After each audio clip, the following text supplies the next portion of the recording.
박훈현 지도 교수님이 참석해 주셨습니다. 개별 소개는 생략하고 강연으로 진행을 하도록 하겠습니다.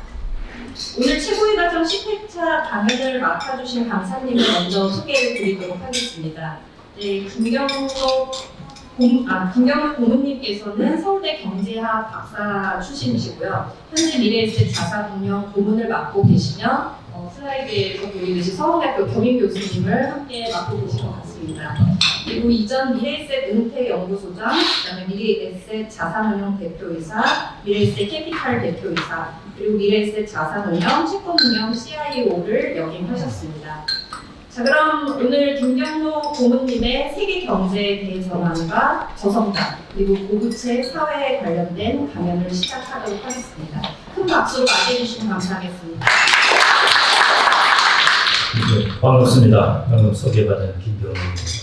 저 이제 테이블에 앉아 있다 보니까 질문을 하나 하셔가지고 앞으로 PF 대출 PF가 좀 이거 어떨 것 같나 이런 좀 질문인데.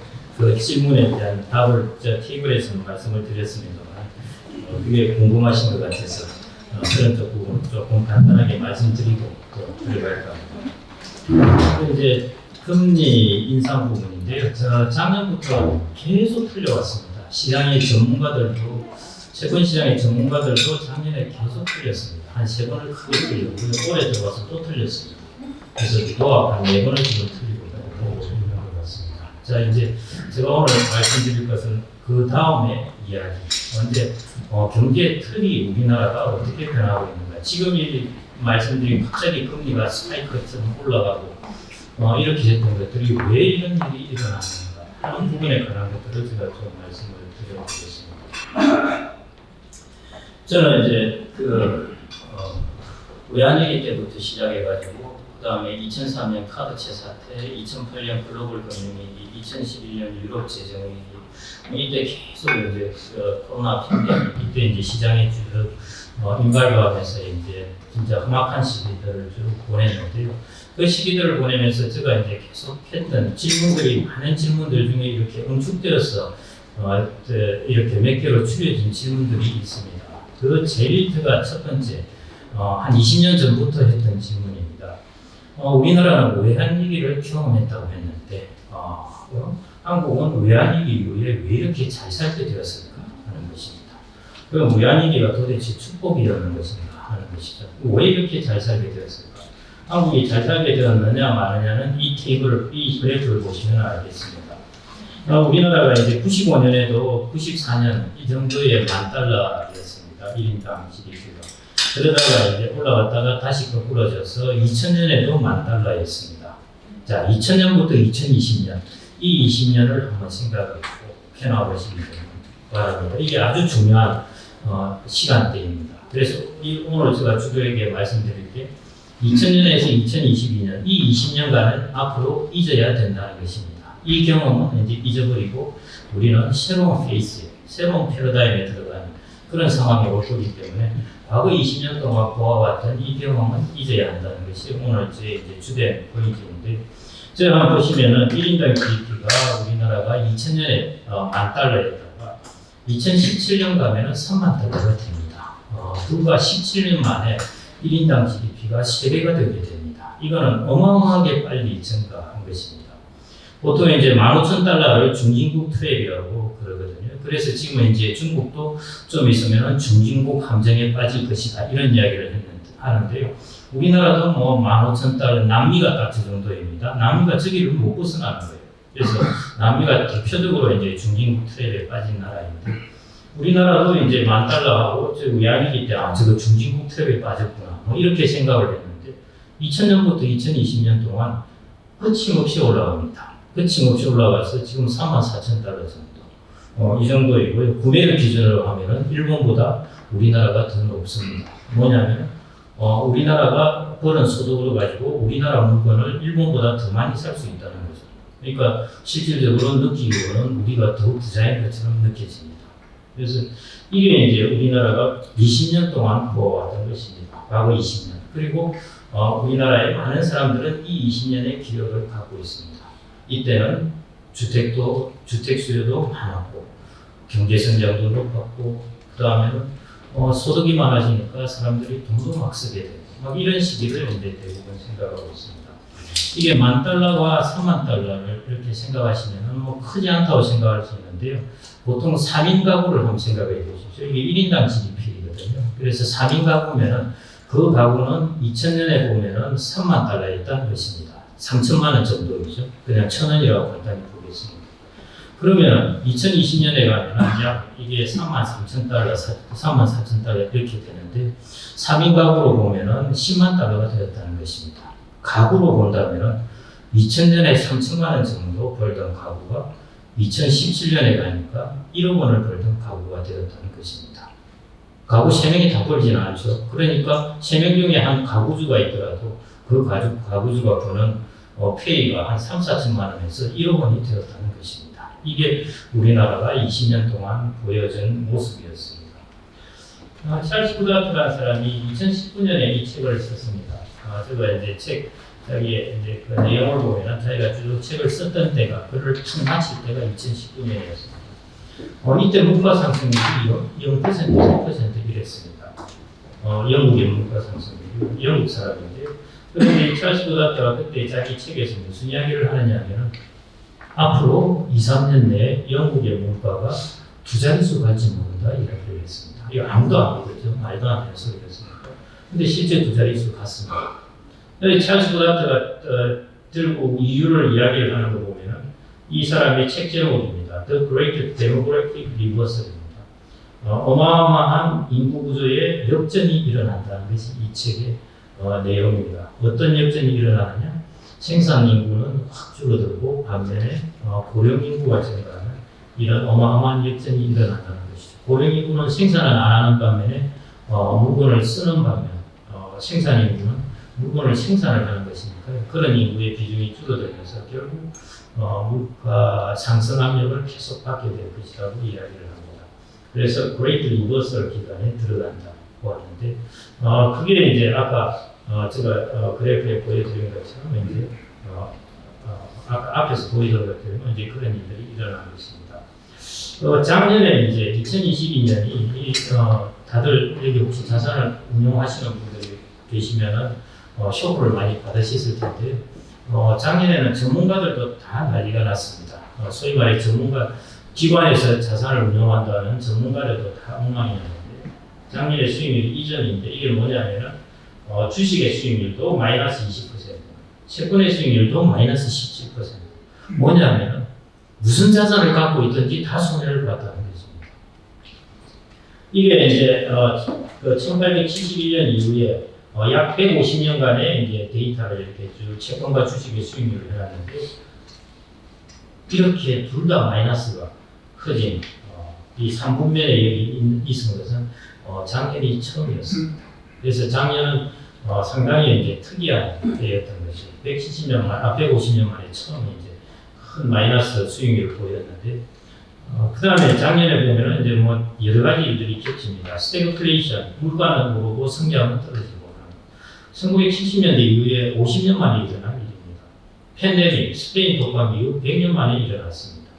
우크라이나 전쟁, 소소한 전쟁을 놔두고 유럽 본토에서 독일이 폴란드 침공한 이후에 소위 말해 러시아와 유럽을 서로 대치하고 있는 관계에서 일어난 걸로는 처음입니다. 80년 만에 처음 일어난 것이고요. 그 다음에 이것은 작년에 이런 정도의 수익률로 실질부가 거의 25%를 감소하게 됩니다. 이것은 150년 이래 처음이었습니다.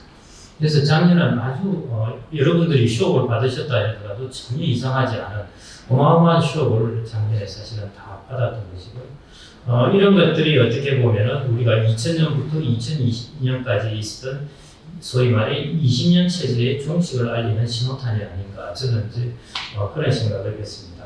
뭔가 신호탄을 알릴 때는 공이 조용하게 가는 것이 아니라 뭔가 큰 슈업을 한번 딱 받고 나서 이제 러짐이 확 변하게 되거든요. 그래서 그런 면에서 이런 슈업들이 일종의 세계 경제 체제가 물가가 안정되고 그래서 중앙은행은 경제가 안 좋으면 얼마든지 금리를 낮추어서 경제를 안정시키고 하던 이런 그레이트 모델레이션 아주 대안정기에서 이제 러짐이 바뀌어 간다는 것입니다. 어떻게 바뀌어 가느냐? 물가가 조금만 우리가 금리를 더 낮추면 물가가 또 움직이려고 해서 함부로 금리를 낮추지 못하고 그러면 경제도 조금의 불안정성이 커지는 이제 그런 시기에 접어드는 것이 앞으로의 국면이 아닌가 그렇게 생각이 듭니다.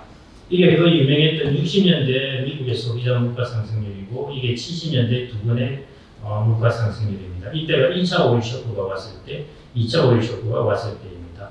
오일 쇼크를 자체하더라도 보면은 물가 상승을 한번 충격을 받으면 보통은 이제 지진처럼 예진이 있게 말인데 이때는 오일 쇼크가 오는 바람에 더 크게 이제 일어났습니다.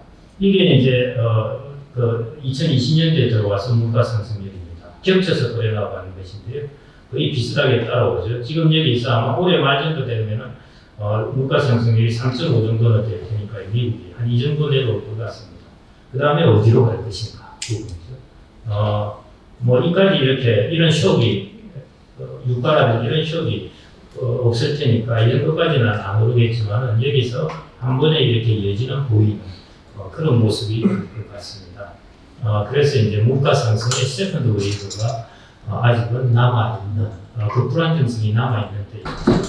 그 세컨드 웨이브로 이제 다 끝나는 것이 아니라 물가는 향후에도 어느 정도 조금 우리가 경기를 진작시켜야 한다든지 뭘 하려 한다든지 하면 이제 물가가 불안정한 것이죠. 왜냐? 경기를 진작시키려면 사람을 뽑아야 되고 사람을 뽑으려는데 사람이 없으면 임금을 올려줘야 됩니다. 임금을 더 많이 올려줘야 된다는 것이죠.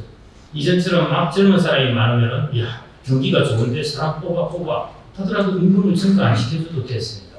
그런데 앞으로는 경기가 좋은데 나 사람 좀 뽑아야지 하면 임금을 올려줘야 되는 것이죠. 그러면 그게 물가에 계속 영향을 주는 이제 그런 국면이 앞으로 세계 경제는 그런 이제 그 페이스에 들어갔다 보시면 될 것 같습니다. 그게 시간이 좀 더 지나면 그 영향을 받을지는 모르겠는데 적어도 5년 동안은 인도가 그렇게 변하지는 않습니다.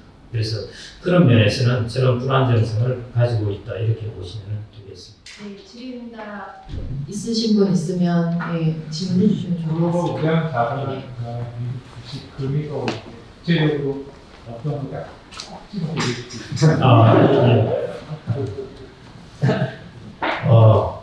개인이 이제 하기에 제일 좋은 것은요. 이제 일종의 이제 땅하고 그다음에 주식하고 이렇게 미국과 우리나라 이렇게 비교해 본다면은 비교 위에 확실히 있는 것은 주식 부분입니다. 주식 부분이라는 것은 미국의 기업의 토대가 훨씬 좋다는 것이죠. 그래서 글로벌 우량 자본 중에서도 이제 주식 쪽으로 미국 쪽으로 가시는 게 제일 좋은 것이고요. 그러려면 사실은 이 종목들을 잘 모르거든요. 그래서 S&P 500을 추종하는 어떤 그런 펀드가 있습니다. 그냥 그거 사시는 게 제일 좋고요. 그걸 사시면서 달러로 사야 될 거지 않습니까? 달러를 사고 나서 환을 해지하지 말고 그냥 달러 그대로 두시는 거예요. 그게 그러면은 미국 S&P 500하고 그 다음에 미국 달러 통하고 이 둘을 다 갖게 되는 것입니다. 그래서 저는 그렇게 투자하기를 제일 권해드립니다. 그리고 기업의 인프라는 그리고 지배구조나 이런 것은 우리나라 코리아 디스카운트 이야기하는데요. 이 지배구조 쉽게 절대 안 바뀝니다. 엄청나게 뿌리 깊은 문화이기 때문에 이게 쉽게 안 바뀌기 때문에 이 지배구조 바뀌라고 노력하시지 말고 그냥 좋은 지배구조의 나라에 돈을 갖다 놓으시는 게 제일 좋습니다. 부동산은 뭐 우리나라 장기 저성장 이야기하고 하지만 땅이라는 것은 우리나라는 주택 정책에 대해서는 부동산 정책에 대해서는 미국보다 우리나라가 훨씬 적극적입니다. 그래서 오히려 그런 면에서는 우리나라 부동산을 가지고 이렇게 보시는 게 더 나을 수도 있는데 주식 같은 경우에는 확실하게 무량자본을 미국의 S&P 500을 환해치하지 말고 사시는 것 그걸 좀 적극적으로 권해드립니다. 예. 2000년도 초에 사실 제가 이제 리서치 센터 쪽에 계속 마켓 리서치를 들어오면 그때 2000년 초에 2020년까지 세계 경제가 이렇게 될 거라고 아무도 얘기하지 않습니다. 예. 그 말은 뭐냐면 사실 지금 우리가 예측하는 자체가 사실 이제 과거에 대한 판단인데 이제 두 가지 사실 그때 보면 그때 사실 2007년도 스마트폰의 기술 혁신도 기대하지 못했던 바였고요. 근데 사실 그때하고 지금 보면 AI라든가 각종의 기술 혁신이 훨씬 빠르게 진행되고 있거든요. 그다음에 이제 사실 중국은 꺾어져 가지만 인도라는 국가, 그다음에 인도네시아라는 국가의 부분들이 성장하다 보면 사실 최근에 팬데믹이나 우크라이나 전쟁 이런 이슈들이 꺼지기만 하면 사실 어떻게 보면 새로운 패러다임, 새로운 성장 시간이 어떻게 맞나요? 충분히 동의하고요. 그래서 제가 아까 5년 정도는 제가 말씀드린 그 워킹을 할 것 같은데 5년 이후에 인도가 어떤 모습으로 변하게 될지 이런 부분에 대해서는 저도 그 부분은 뭐 경제가 생물이기 때문에요. 그리고 외교 정책 이런 것들이 어떻게 변할지 모르기 때문에 그 이후에는 저도 이제 잘 모릅니다만은 저는 그 이후에도 적어도 한 10년 정도는 그러지 않을까 생각되는데 한 5년 정도는 저는 이제 워킹을 할 것 같고, 그 다음에 두 번째 말씀하신 혁신 부분에 대한 것, 그거는 저도 충분히 동의를 합니다. 그래서 제가 아까 언급을 해놓은 것 중에 하나가 지금이 금리가 높아지고 딜레버리징을 하고 이런 기간이 내년 정도까지 지나고 나면은 그 와중에 지금 혁신은 계속 일어나고 있거든요. 특히 이제 코로나19가 오게 되면서 우리가 혁신의 속도가 빨라진 이유 중에 하나는 그거를 우리가 받아들이는 사람들의 소위 말해 이제 시장 침투율이라고 하죠. 침투율이 아주 높아졌습니다. 저희 집사람이 마켓 풀리고 쿠팡 전혀 안 하고 현대백화점 다니고 이러다가 코로나 오고 나서 현대백화점 이제 그 이후에 백화점 안 가요. 다 마켓 풀리고 뭐 이런 데서 웬만한 건 사고 한 2달에 한 번 갈까 말까. 이제 이게 이제 익숙하게 됐다는 것이죠. 디지털 헬스케어도 마찬가지입니다. 거기에다가 기술 혁신은 지금 계속 이제 빠른 속도로 이루어지고 있고, 그래서 저는 이 부분이 이제 일어나리라고 보아집니다. 일어나려고 보아지고요. 그게 이제 다른 나라의 혁신 국가의 성장률을 높이게 되겠죠. 그래서 저는 이제 미국에 우량 자본을 두는 것은 저도 이제 그래서 추천을 해드리는데, 우리나라의 경우에는 지수를 가지는 것은 좀 우려스럽고요. 그거는 뭐냐면 우리나라 종합주가지수가 막 오를 것이다. 이렇게 생각하는 것은 좀 우려스럽고, 대신 우리나라에서 잘 나가는 섹터나 종목을 선정하는 것, 그것은 뭐 저도 괜찮으리라고 보아집니다. 오늘 강연은 이걸로 마치겠습니다.